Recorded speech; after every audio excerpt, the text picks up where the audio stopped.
Aku punya target 5-6 tahun atau 7 tahun berikut aku mau umroh misalnya gini ya. Aku nabung. Nabungnya di mana? Di bank misalnya. Aku yakin lah di bank itu ada ATM. Di bank itu ada M-banking. Pertama, uangnya pasti akan terpotong administrasi. Yang kedua, kita baru lihat COD atau barang-barang yang bagus di online, ada yang kita rasa suka mau beli, padahal kita nggak butuh itu. Sudah keluar duit. Berkeinginan beli. Akhirnya nggak jadi kita nabung untuk umroh. Kalaupun dia punya pekerjaan, energi usianya itu lama sekali dengan pekerjaan itu, namun tidak punya omset, tidak punya tabungan, tidak punya aset, kan gitu. Nah, adapun yang saat ini sedang digeluti dan sedang saya ingin seriusi, itu bisnis jaringan tentunya ya. Kita gabung di dunia asuransi. Ya sebenarnya kadang-kadang 10 juta itu nggak cukup. Karena bukan gadaikan terus uang dipakai untuk hal-hal yang foya-foya gitu. Itu beresiko, Lo gadain?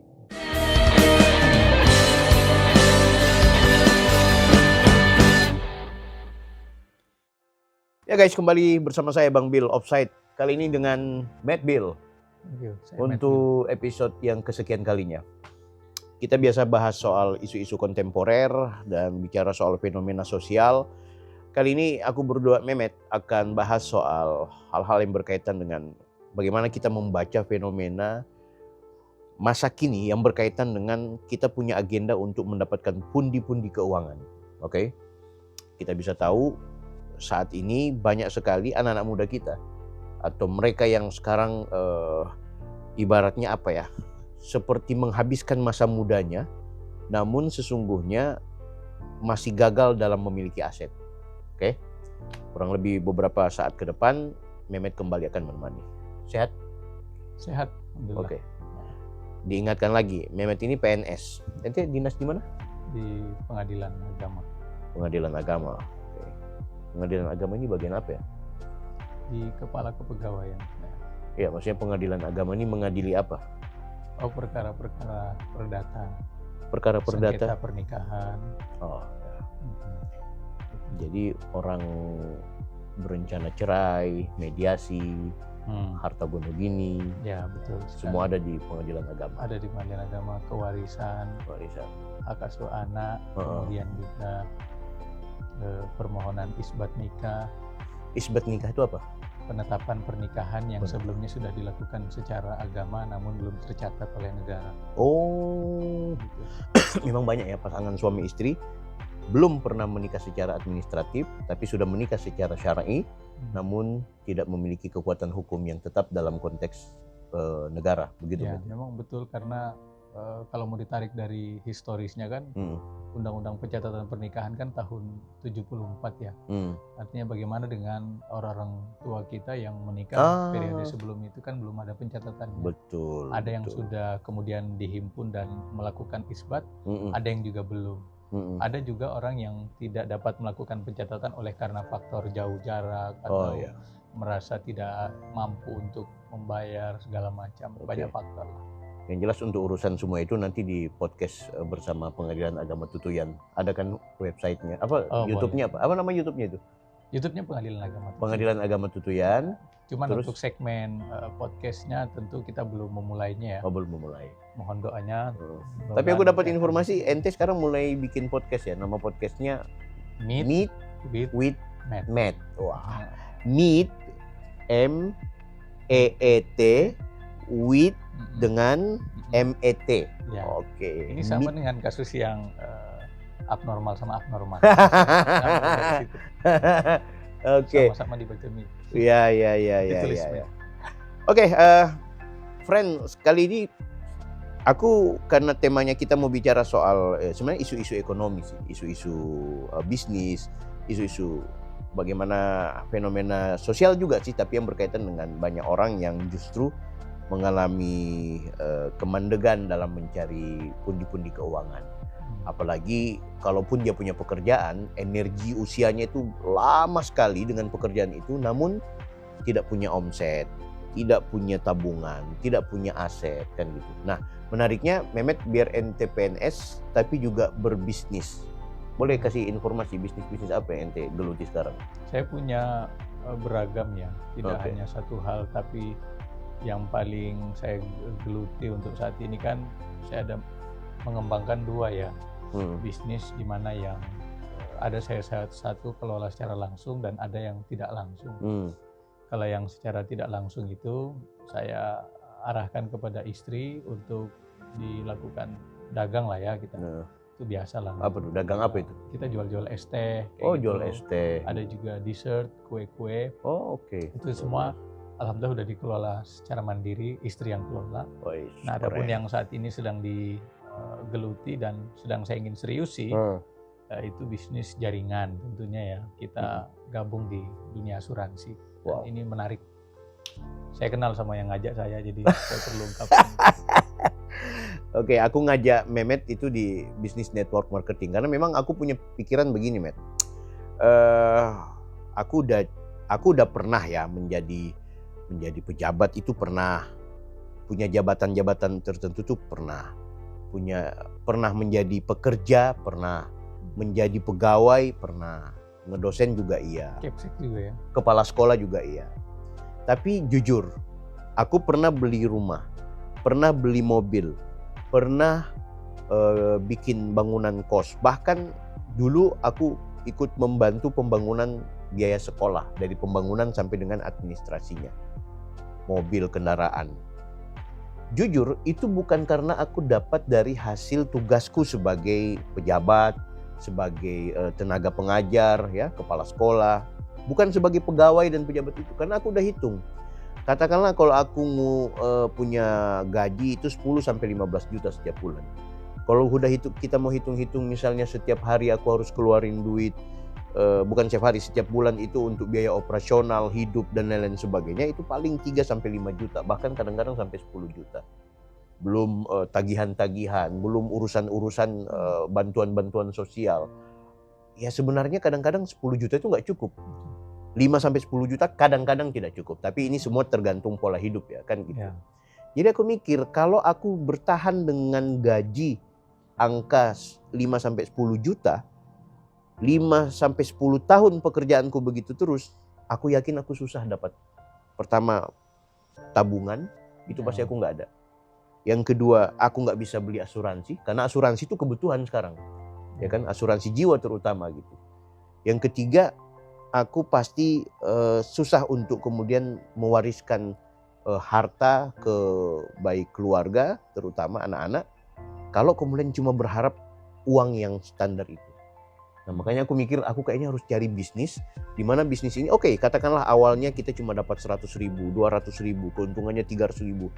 Tapi ada target-target yang akhirnya ke depan itu jadi ratusan juta bahkan miliaran. Nah, ente sendiri kalau boleh tahu sebagai seorang pegawai negeri, bagaimana memaknai hidup ini dengan angka-angka gaji yang ente dapat selama ini? Sebenarnya kalau dalam konteks pegawai negeri ya, kita sedikit banyaknya terselamatkan dengan kebijakan pensiun. Oke. Itu sangat menyelamatkan lah. Artinya kita terlepas dari aktivitas dinas formal, kita masih dijamin oleh negara. Dengan tunjangan, tentu prosentasinya lebih berkurang dari awal. Yang kedua, saya memanfaatkan dari aktivitas saya sebagai PNS aktif. Ya kita sudah banyak tahu lah lumrah mengenai kepemilikan surat berharga kita seperti surat keputusan, SK-SK itu yang kita itu yang sering disekolahin lah istilahnya ya. Kan? Itu bisa dijadikan modal. Modal, betul. Jadi SK PNS digadaikan lah istilahnya ke perbankan gitu ya. Betul, dengan catatan yang betul-betul kita harus punya perhitungan matang gitu. Betul. Kenapa kita harus gadaikan dan apa yang akan kita lakukan dari itu. Jadi karena bukan gadaikan terus uang dipakai untuk hal-hal yang foya-foya gitu. Itu beresiko. Lo gadain? Ya nggak apa-apa, saya sekolahin lah. Sekolahin. Oke, terus? Sehingga saya merasa dalam apa yang tadi ditanyakan, sejauh ini ya saya masih di dalam track koridor yang sedikit aman lah relnya. Karena saya memang menyusun itu sebuah rencana-rencana yang lebih matang, apa kebutuhan yang lebih prioritas dan apa keinginan yang masih bisa disingkirkan terlebih dahulu, di mana kita bisa pilah-pilah. Terakhir soal masa tua ya tentu tidak hanya berhenti di berharap pensiunan, tapi dari penggadaian SK tadi yang kita mendapatkan modal awal, disitulah titik kita memulai untuk persiapan akhir. Jadi dari penggadaian itu satu kegiatan yang akan kita tutupi hingga kita menutup mata, yaitu menjadi modal besar buat saya, buat ahli waris, anak-anak, istri. Kalau saya lebih dahulu istilahnya meninggal dunia, tentu mereka sudah punya modal, karena ya anak kan warisan gitu, anak gitu kan. Tapi harta gitu kan, itu yang bisa memberikan mereka penopang dari kehidupan mereka berikut. Ya minimal mereka ada tempat berteduh gitu kan, seperti itu. Dan soal proses mereka mendapatkan pundi-pundi uang itulah tugas mereka untuk berpikir bagaimana selanjutnya. Nah, kita sebagai orang tua mempersiapkan setidaknya 20-30% apa yang bisa kita tinggalkan. Lewat bisnis. Ya, lewat bisnis. Lewat bisnis. Nah, bisnis yang sekarang yang digeluti itu yang tadi yang dilakukan sama istri. Betul. Nah, itu kan yang lo bilang yang lain ada nggak? Yes. Soal asuransi itu. Oh, asuransi. Menurut saya itu sangat perspektif untuk jangka masa panjang ya. Bukan hanya soal asuransi, tapi soal nabung, gitu kan, jangka panjang. Ya, betul. Jadi itu yang saya tangkap dari bisnis. Perlu kita informasikan juga, memang Mehmet ini saya rekrut saya kebetulan aktif di bisnis network marketing, karena aku udah lihat bisnis network marketing itu adalah satu peluang di mana kita berpotensi mendapatkan income yang cukup signifikan. Oke, tapi kan memang di era yang sangat instan sekarang, teknologi yang luar biasa, banyak nih anak-anak muda kita yang kaya raya dengan cryptocurrency, dengan forex, trading ya, dengan juga bisnis-bisnis konvensional tertentu yang ternyata mendapatkan kesempatan untuk mereka sukses itu, kaya raya bahkan gitu. Nah, ya tentu aku juga sebenarnya geluti itu, namun tidak sefokus aku yang sekarang main di bisnis network marketing. Karena dalam prinsipku network marketing itu dia betul-betul membuat selain kita banyak jaringan, tapi kemudian juga berpotensi membuat kita itu punya keuangan yang cukup signifikan, Met. Kan gitu. Jadi lo dapat segini, maka hasilnya segini. Kalau lebih lo dapat, lebih juga yang lo akan hasilkan, kan begitu. Jadi memang ada tantangan. Minta maaf nih, kalau kita cuma stuck sebagai pegawai, sebagai pekerja, itu repot. Sehingga itu bagi saya kalau kita mau rencana umroh, beli mobil, beli rumah, maka kita harus ada bisnis, kan gitu. Nah, kenapa juga aku lebih fokus ke network marketing? Karena aku garis bawahi ya, network marketing, bukan multi level marketing. Nah, kebetulan aku di Sentral Asia Raya, di CAR, yang punya sistem 3i Reborn. CAR ini member of Salim Group. Jadi Salim Group punya perusahaan namanya CAR. CAR punya sistem namanya 3i, 3i. Insurance, Investment, Income. Orang yang berasuransi sekaligus menabung di situ. Jadi bukan asuransi murni dia. Kalau asuransi murni kan premi itu artinya dibayar. Setoran itu dibayar.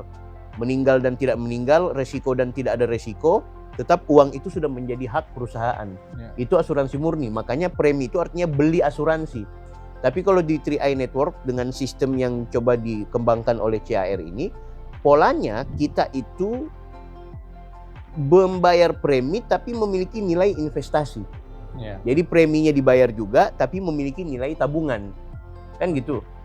Kalau bank menabung tok tapi tidak punya asuransi. Nah, ini kita berinvestasi, menabung, include di dalamnya dapat asuransi, include juga di dalamnya kita punya income, punya pendapatan bulanan. Ya ini menurutku menarik kan gitu. Nah, aku kenapa bilang tadi beda dengan multi level marketing? Kalau multi level marketing, produk kita beli.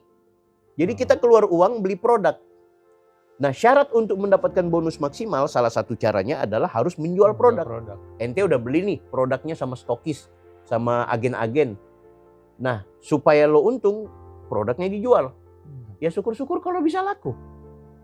Apakah semua produk yang ente jual dari perusahaan multi level marketing itu bisa dibeli orang? Itu makanya aku sekarang mulai tidak tertarik dengan multi level. Walaupun itu barang bagus ya, selama mampu menjalankannya dengan baik. Nah, tapi aku rasa Sentral Asia Raya lewat 3i Reborn-nya itu jauh lebih simple. Nah, makanya aku ajak ente itu karena aku kepingin ente tidak ansih menjadi pegawai. Ya, makanya dalam istilah kuadran ekonomi itu ada yang kuadran kanan, kuadran kiri. Kuadran kiri itu disebut adalah mereka sebagai pekerja, kemudian yang kedua adalah mereka sebagai freelance. Jadi pekerja itu hanya akan dapat duit kalau dia kerja.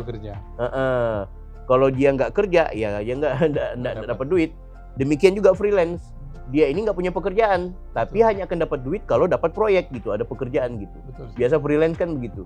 Tapi kalau pekerja, dia harus dari pagi, harus absen, ikuti jadwalnya, baru dapat duit. Tapi kalau freelance, dia memang tidak ada aturan waktu, namun hanya akan ada dapat duit kalau kerja. Nah, ini kuadran kiri. Kuadran yang kanan, kelompok pebisnis dan juga kelompok investor. Nah, kalau pebisnis, dia pekerjakan orang, duitnya masuk. Lo punya kafe, lo pebisnis.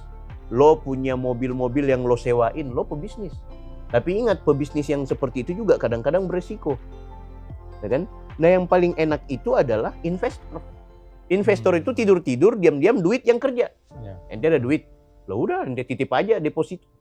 Ente ada duit, lo titip aja kepada perusahaan-perusahaan yang hebat, biarin aja mereka bekerja, duit masuk. Nah, aku kepingin ente itu di wilayah itu juga gitu, walaupun pegawai, walaupun pekerja, tapi sebenarnya ente investor. Nah, 3i Reborn itu menurutku arahnya ke sana. Nah, sejauh ini pandangan ente gimana? Yang pertama saya terima kasih atas pencerahan. Benar, ini pencerahan, itu bagus sekali. Walaupun saya sering mengulang-ulang membaca, mendengarkan informasi tentang bisnis jejaring ini. Ya, seperti apa yang dilakukan di 3i Network itu, tapi dengan penjelasan tadi itu konkret sekali. Betul. Dan memang kita ternyata membutuhkan pengulangan kita butuh. Sehingga kita bisa betul-betul melekat pengetahuan dan bisa melakukan kegiatan selanjutnya. Pertanyaannya apa tadi? Iya, maksudnya posisi ente sebagai pegawai hari ini, terus bagaimana ente akan mengembangkan bisnis ini, kan gitu. Bagaimana mengembangkan bisnis network marketing gitu, atau pandangan ente sebelumnya kan juga memandang sebelah mata ini network marketing, nyari-nyari orang, ngapain gue ini PNS, atau bagaimana ente akhirnya kemudian terjebak di network marketing? Sebenarnya circle saya sebenarnya lebih mudah daripada teman-teman yang ada di circle non PNS ya. Iya. Kenapa? Karena kalau circle PNS itu kita sudah bisa memetakan secara pasti. Betul. Siapa pertemanan kita, rekan-rekan yang punya omset, ya, kekuatan dan juga kelemahan dia, kita sudah bisa baca itu semua.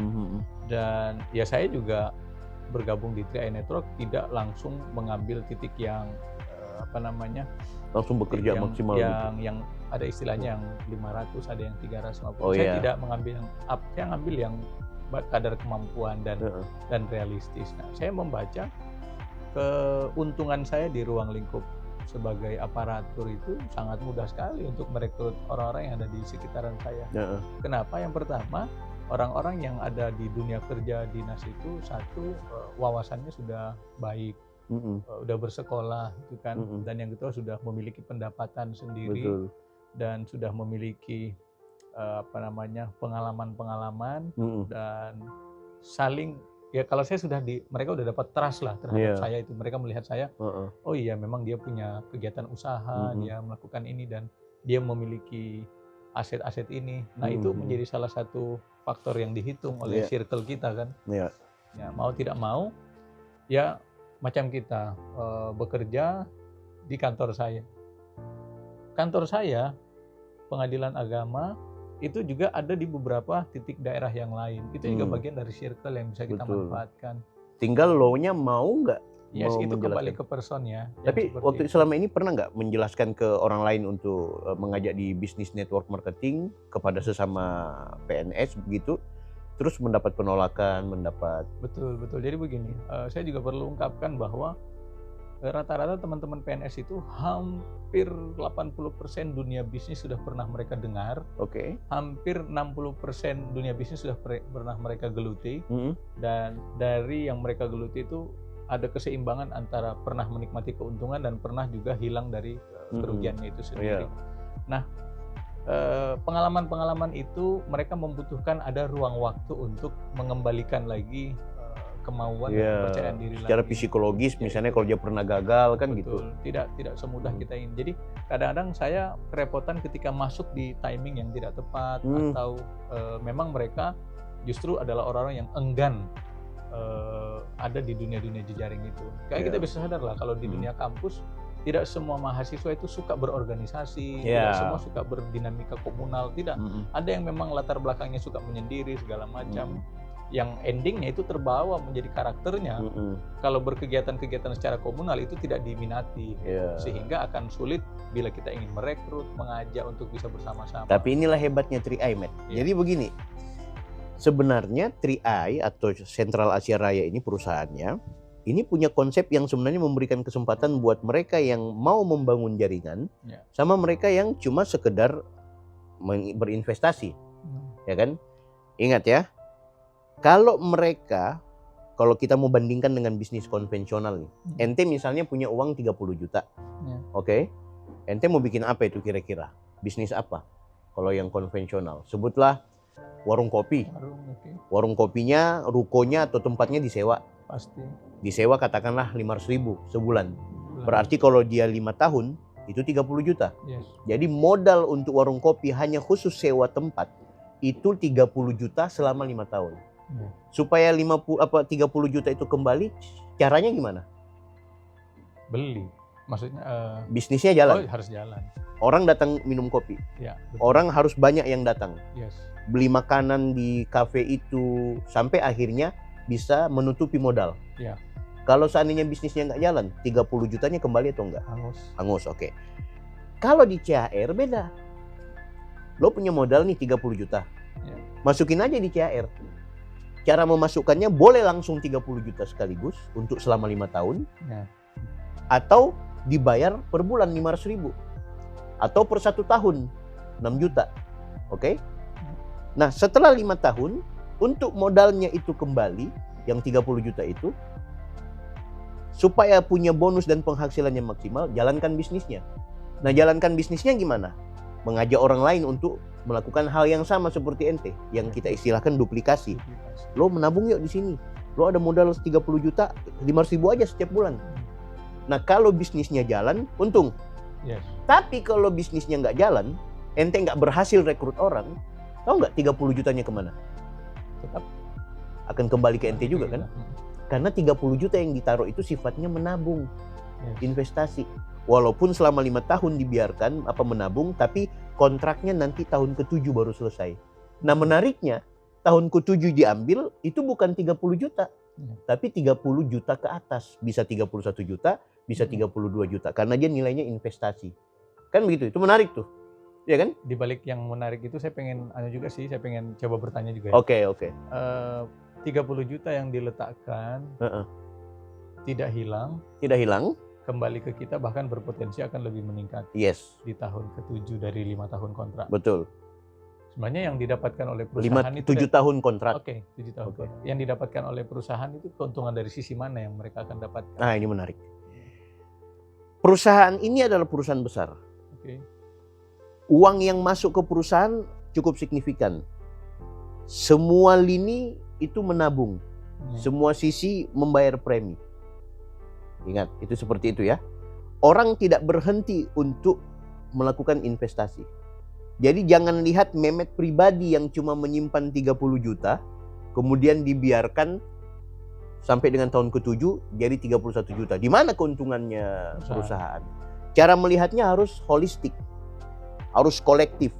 Ketika banyak orang yang menginvestasikan uangnya, maka kan perusahaan mengelolanya. Ya, perusahaan kan bisa mengelola dengan segala berbagai macam bisnis yang di dalamnya gitu. Kan perusahaan asuransi begitu. Perusahaan-perusahaan lembaga keuangan tidak mungkin dia cuma titipkan uang. Sama dengan perbankan, ketika ada orang nitip uang di bank, tidak mungkin dia cuma taruh begitu. Dia titipkan lagi ke orang lain dengan ada suku bunga. Jadi itu bisnis di dalam bisnis. Ya kan? Nah, aku nggak mau bicara lebih spesifik perusahaan apa kan itu duit kita. Tapi yang jelas di perusahaan CHR itu ada yang namanya berbasis syariah. Nah, kalau bicara berbasis syariah, maka pengelolaan keuangannya, ya kan, itu kepentingannya selain komersialisasi kepentingan keuntungan perusahaan itu sendiri, tapi sekaligus ada nilai ibadah di sana. Oke. Nah, jadi keuntungan perusahaan sebenarnya adalah dari nilai investasi atau nilai tabungan atau semua yang mendaftarkan diri mereka untuk bergabung bersama bisnis ini dan uang itu dikelola. Nah, ketika uang dikelola kan pasti menjadi keuntungan. Apalagi CHR ini miliknya Salim Group. Kita bisa saja mau bilang bahwa jangan-jangan kalau Salim Group bikin perusahaan yang namanya seperti minimarket kayak Indomaret, dia bikin CHR, dia bikin Bank Ina, semua perusahaan-perusahaan yang diakuisisi oleh Salim Group akhirnya yang terjadi adalah subsidi silang. Saling ini. Ya, bisa saja kan seperti itu. Jadi tetap keuntungannya perusahaan tuh adalah dari nilai semakin bertumbuh orang mendaftar, bergabung, apalagi CR ini punya kepercayaan yang banyak gitu. Nah, jadi itu kalau kita mau bicara sirkulasi keuangan, dan ini mungkin aku nggak jelaskan secara komprehensif, tapi yang jelas aku yakin dan percaya ketika kita sudah menabung di CAR terjadi penumpukan uang yang dikelola oleh perusahaan itu sendiri sehingga menjadi keuntungan. Nah, keuntungan itu yang akhirnya kemudian juga menjadi bonus-bonus nih bagi kita-kita. Ya kan? Kayak mudharabah lah kayak. Ya, kalau di syariah ada prinsip mudharabah, ada prinsip bagi hasil, ada prinsip keuntungan yang kemudian dikelola. Nah, jadi gitu, Matt. Nah, makanya kenapa aku senang sekali di bisnis network marketing ini karena simple. Aku nggak jual produk. Memang dipandang sebelah mata sama orang, memang diketawain, tapi jujur loh. Ya sudah, kalau ada orang lebih hebat di bidang forex, di bidang cryptocurrency, ya itu pembidangan gitu kan. Ya. Tapi itu tidak seribet ya, itu tidak sesimpel yang ada di network marketing. Karena bagi aku forex itu, trading itu butuh skill, butuh emosi, itu banyak sekali. Tapi kalau network marketing ini kita cukup berteman dengan orang, mengajaknya, memberikan penyadaran, sekaligus yang harus diberikan kesadaran adalah berkaitan dengan perusahaan. Kuat atau enggak? Hebat atau enggak? Pengalaman atau tidak? Sejak tahun berapa? Kalau baru 2 tahun, enggak lah. Itu kenapa aku anggap sistem bisnis ini sangat menarik gitu kan. Kayak gitu. Ada tanggapan menurut ente? Sebenarnya saya kalau soal tanggapan saya sangat setuju ya. Dan ini masalah ini hanya tinggal kekuatan motivasi. Saya tadi sempat menangkap satu kalimat yang Anda ungkapkan bahwa kadang ada ini dianggap sebelah mata oleh sebelah orang. Yang mungkin orang itu belum cuci muka ya. Tapi yang paling tidak kalimat selanjutnya itu adalah tentang setiap orang punya kemampuan pembidangannya masing-masing. Ya, betul. Ada yang lebih cerdik, lebih cerdas di dunia forex, kemudian cryptocurrency dan lain-lain. Ada yang juga di bidang dagang konvensional. Ya, kalau ini memang dianggap sebagai salah satu bidang yang sangat potensi dan potensial bisa menumbuhkan kekuatan besar dari bidang asuransi dan juga network marketing ini. Ya, saya ingin menitip ini aja sih, menitip kalimat bahwa jadilah kita yang orang yang memiliki gaya pandang seperti singa. Karena filosofis sekali ini, keren. Ya, betul. Yang nonton masih dengar. Jadi memang perbedaannya singa dengan hewan-hewan yang lain, hewan rimba, hewan buas lain yang ada di hutan belantara. Kita akan menemukan perbedaan signifikan ketika harimau bertemu singa, atau badak ketemu singa, atau jerapah, atau kuda nil, atau buaya, ular, cheetah itu bertemu dengan singa. Mereka akan menganggap singa adalah lawan dan berbahaya. Sementara singa akan menganggap mereka adalah santapan. Jadi singa mereduksi mereka semua menjadi lebih nikmat dan lebih kecil, sehingga singa mampu untuk maju. Soal hasil akhir itu soal takdir ya. Tapi memang keberanian singa itulah yang penting kita ambil, bahwa kita menganggap dunia yang sudah kita geluti saat ini di bidang asuransi adalah sesuatu yang merupakan sasaran empuk yang akan kita kuasai. Kita tidak perlu khawatir dengan kemampuan orang lain di bidang yang lain, karena itulah singanya dia. Mereka akan jadi rajanya di situ dan kita harus mengejar rajanya di bidangnya kita. Itu singa. Mudah-mudahan kita tidak ketemu singa yang asli. Allah.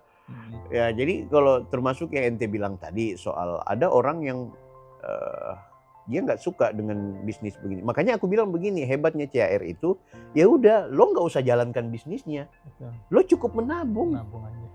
Jadi uang yang setiap bulan lo tabung itu kan untuk masa depan gitu. Aku punya target 5-6 tahun atau 7 tahun berikut aku mau umroh misalnya gini ya. Aku nabung. Nabungnya di mana? Di bank misalnya. Aku yakin lah di bank itu ada ATM. Di bank itu ada M-Banking. Pertama, uangnya pasti akan terpotong administrasi. Yang kedua, kita baru lihat COD atau barang-barang yang bagus di online, ada yang kita rasa suka mau beli, padahal kita nggak butuh itu, keluar duit. Berkeinginan beli. Akhirnya nggak jadi kita nabung untuk umroh, nggak jadi kita nabung untuk beli rumah ke depan. Makanya aku kenapa, mending kalau aku ada duit setiap bulan, mau 500, 1 juta, 2 juta, gue tabung aja di CAR. Aku ngajak-ngajak orang menabung, aku dapat bonus. Jadi kadang-kadang yang aku tabung bukan duit dari aku dapat dari mana-mana, yang aku tabung hasil duit dari aku sudah berhasil merekrut orang. Nah, bisnis network marketing itu ada capaian target. Oke, bulan ini kita masih gagal. Bulan depan juga masih gagal. Berpotensi bulan berikutnya udah ada penghasilan. Penghasilannya berapa? Katakanlah cuma 3 juta per bulan. Bulan berikutnya udah jadi 10 juta setiap bulan. Bulan berikutnya turun jadi 7 juta. Tapi di bulan berikutnya 20 juta. Lebih tinggi. Bulan berikutnya lagi 100 juta gitu. Karena itu begitu, apalagi bisnis asuransi. Bisnis asuransi itu orang omsetnya atau income-nya kadang-kadang itu 200 juta sampai 1 miliar. Itu banyak itu orang-orang yang sukses di bidang itu. Nah, makanya aku kira kita penting juga untuk memanfaatkan bisnis-bisnis seperti ini untuk mencapai target. Kita punya untuk beli rumah. Kalau kamu lihat itu orang-orang yang, maaf ya, teman-teman yang sekarang sibuk bekerja sebagai pegawai, sebagai pekerja, sebagai karyawan, ya kecuali dia ngutang baru bisa beli aset. Ya kan? Kecuali dia punya bisnis baru dia. Kalau dia cuma jadi pekerja itu terus, please deh, dia nggak akan pernah kaya. Dia tidak akan pernah bisa beli aset. Padahal tuntutan anak, tuntutan suami, istri, keluarga, orang tua, tuntutan masa depan itu, kalau kita nggak punya aset, itu selalu akan ada tuntutan. Tiap waktunya. Ya nanti tetap mau kembangkan bisnis. Harus. 3i. Itu harus. Siap. Tabungan yang terbesar selain kita menabung dari sisi konvensionalnya tadi, tapi jangan lupa ada tabungan yang lebih besar lagi, kesabaran dan istiqomah. Luar biasa. Mehmet dengan segala pikirannya. Offside, Bang Bill.